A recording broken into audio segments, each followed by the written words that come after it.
Bonsoir et bienvenue à tous dans cette édition d'information de 20 h sur Gabon News. Voici les titres. Le virus Ebola, une menace qui continue de rôder dans la sous-région, crée aujourd'hui une psychose auprès des consommateurs de viande de brousse.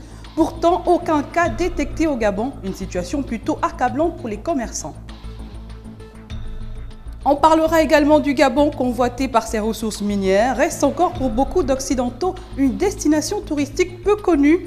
Pourtant, pays de paix avec des atouts touristiques qui n'a rien envié à d'autres. En dépit de la communication des autorités de la République pour assurer les populations sur l'absence du virus Ebola dans le territoire gabonais, plusieurs compatriotes ont choisi la prudence en réduisant leur consommation de viande de brousse. Résultat des courses, ce sont les commerçants de la dite viande qui en font les frais. Voici le constat de Patrick Charfery et Refuitsuga. Face à la menace du virus Ebola dans la sous-région, les inconditionnels de la viande de brousse se font de plus en plus rares dans les marchés. C'est le cas ici du marché de Lomé où les commerçants se plaignent du manque d'affluence devant leurs marchandises. Le client vient. À quoi ça nous a souffert? Nous ne vendons pas. On paie l'enfant le cahier. Quoi? Nous ne payons pas. Parce qu'on n'a pas le Ebola. Pardon, laissez-nous. On vend, nous-mêmes la viande de brousse. C'est comme ça. La réticence des clients pourrait s'expliquer par la méconnaissance de l'origine de ces aliments tués en forêt. Les commerçants se veulent plutôt rassurants. Ça ne marche pas. On tue, on mange. Et quand on tue, on mange. Et comme ça, on amène aussi un peu pour chercher quelque chose pour les enfants. Et nos enfants aussi mangent. Pourquoi vous nous dites maintenant qu'il y a l'Ebola?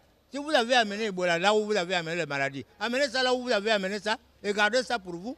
Ils ne ramassent pas, ils tuent avec les fusils et puis les pièges. C'est tout. Oui. Quelqu'un n'est jamais tombé malade. Il n'y a donc aucune raison de craindre la viande de brousse vendue dans les différents marchés, car les autorités elles-mêmes ont assuré qu'aucun cas d'Ebola n'a encore jusqu'à aujourd'hui été déclaré au Gabon. Tout autre chose. À présent, ancienne colonie de France, le Gabon, partenaire privilégié de la France dans les secteurs vitaux, n'est pas toujours une destination de référence pour de nombreux touristes français et pourtant le pays dispose de nombreux atouts qui en font de lui une cible touristique. C'est un reportage de Jacques Jarel-Sika, notre correspondant à Paris. Pour de nombreux Français qui ont une petite lecture du continent africain, le nom Gabon a plusieurs significations pour eux. Que c'est un pays d'Afrique, pourquoi pas le visiter? Ça m'intéresserait de visiter ce pays. La joie de vivre, les sourires. Gabon, je dirais, Afrique, chaleur, voilà, culture. Je connais pas le Gabon, mais pourquoi pas y aller bientôt? Malgré les 13 parcs nationaux présents dans le pays et qui recèlent tous de beautés diverses et révèlent à la curiosité des touristes de nombreuses et différentes espèces animales et végétales, ainsi que des chutes d'eau, forêts, savanes, pour les Gabonais de France, le pays manque toutefois des tours opérateurs touristiques, ce qui a pour conséquence la méconnaissance de la destination Gabon.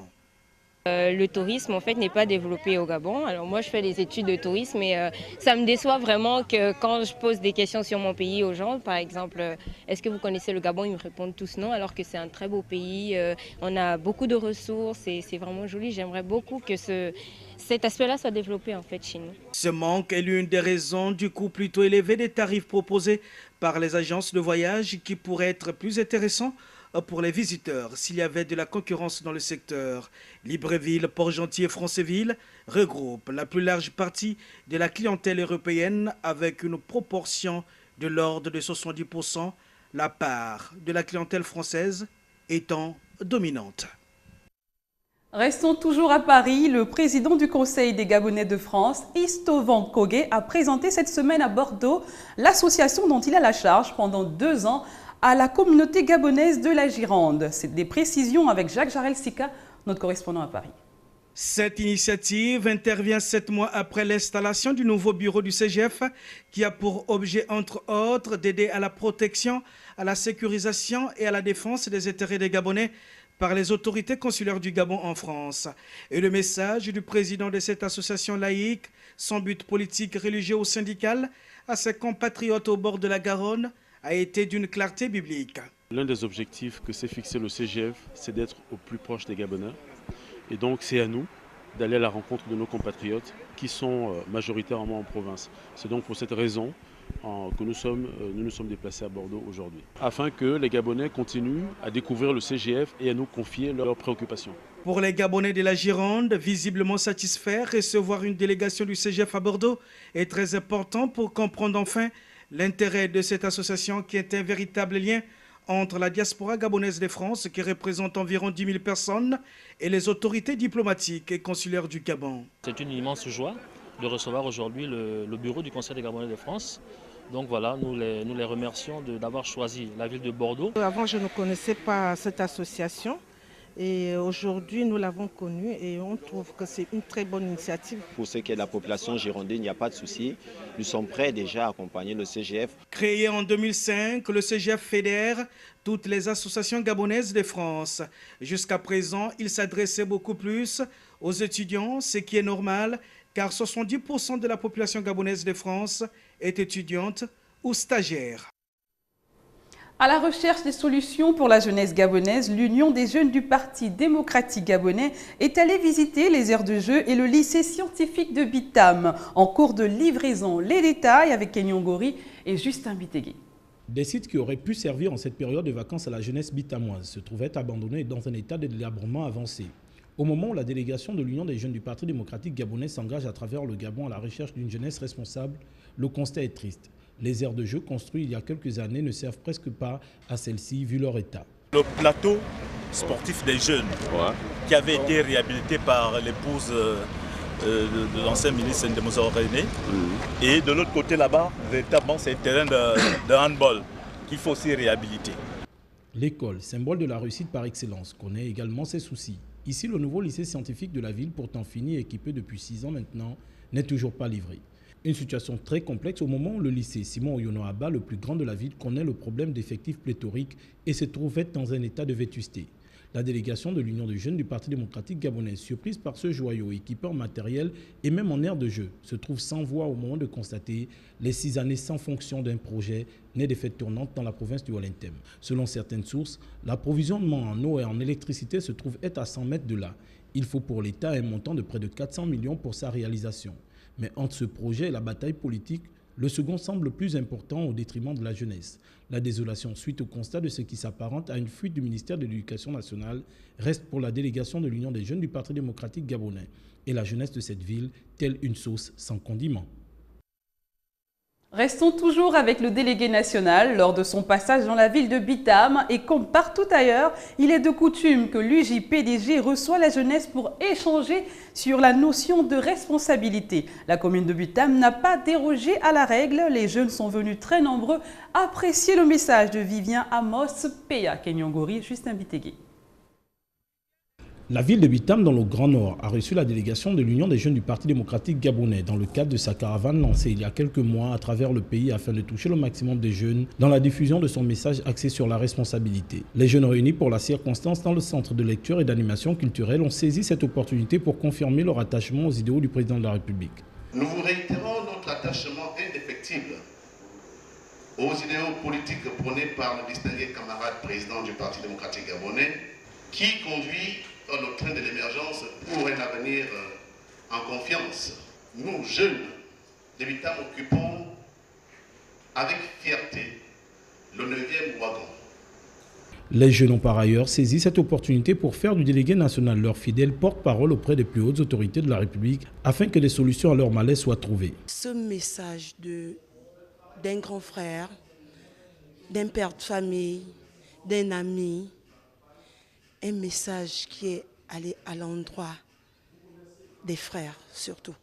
L'action de l'Union des jeunes du Parti démocratique gabonais fait l'unanimité dans cette ville avec la bénédiction des hauts cadres du Parti démocratique gabonais. C'est surtout d'encourager l'Union des jeunes du Parti démocratique gabonais à persévérer dans l'orientation qui est la sienne, à s'en tenir au soutien à la politique de l'émergence du distingué camarade président Ali Bongo Ondimba. C'est un message innovant et surtout patriote qui a été apprécié à sa juste valeur par la jeunesse et les cadres politiques de la ville de Bitam. Un instant d'échange et de communion satisfaisant dans l'ensemble.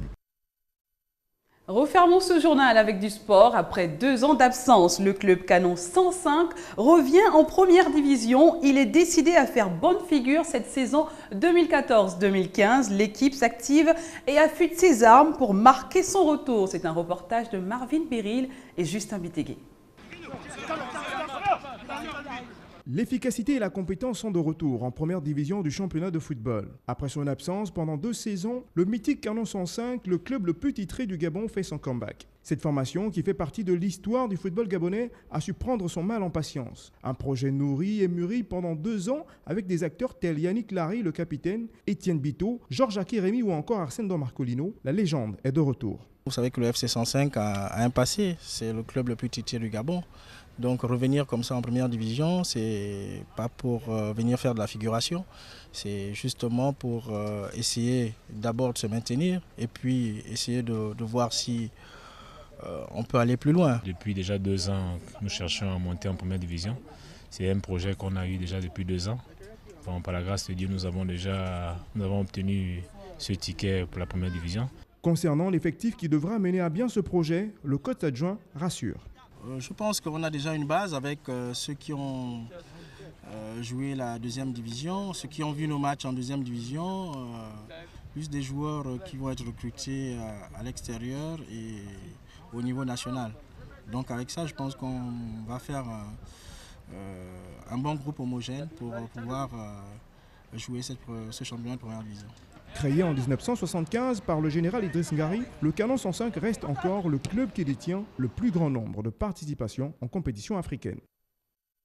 Voilà pour la boucle de ce journal. Merci à vous de l'avoir regardé. L'info se poursuit sur www.gabonnews.com. Je vous souhaite à tous une très bonne soirée. À demain.